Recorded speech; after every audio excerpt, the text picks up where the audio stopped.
Welcome back to my channel Jaya's life style. இந்த பலாப்பழ சீசனில் பலாப்பழம் பாயசம் பண்ணலன்னா எப்படி, நான் எல்லாத்துக்கும் பலாப்பழம் பாயசம் பண்ணுறது எப்படின்னு காமிக்கிறேன். இப்படி பொடியாக கட் பண்ணணும். நெய் ஊற்றிருக்கு, அதில் கட் பண்ணி வச்ச பலாப்பழம் போட்டுட்டு நல்லா ஃப்ரை பண்ணலாம்.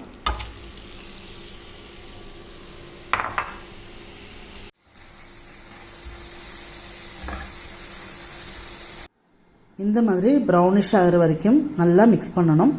இதில் தேவையான வெள்ளைப்பாவை ஊற்றணும். அந்த வெள்ளைப்பாவை ஊற்றுறது நான் இந்த கிளிப்பு இதில் மிஸ் ஆயிடுச்சு.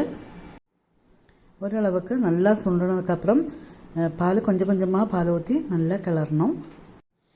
தேங்காய் பொடி பொடியாக கட் பண்ணி நெய்யில் போட்டு நல்லா ஃப்ரை பண்ணி எடுக்கணும். பாயசம் நல்லா சிம்மில் வச்சுட்டு திளைக்கணும்.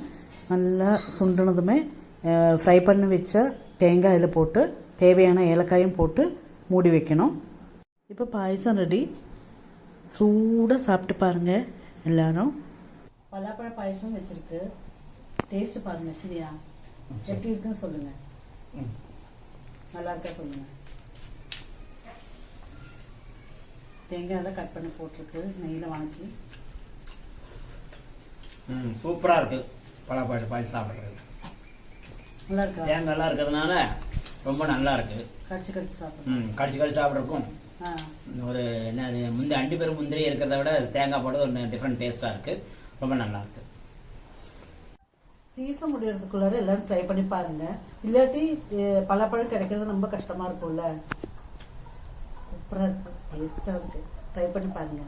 ட்ரை பண்ணிட்டு கமெண்ட் போடுங்க, லைக் பண்ணுங்க, ஷேர் பண்ணுங்க, சப்ஸ்கிரைப் பண்ணுங்க மறக்காம.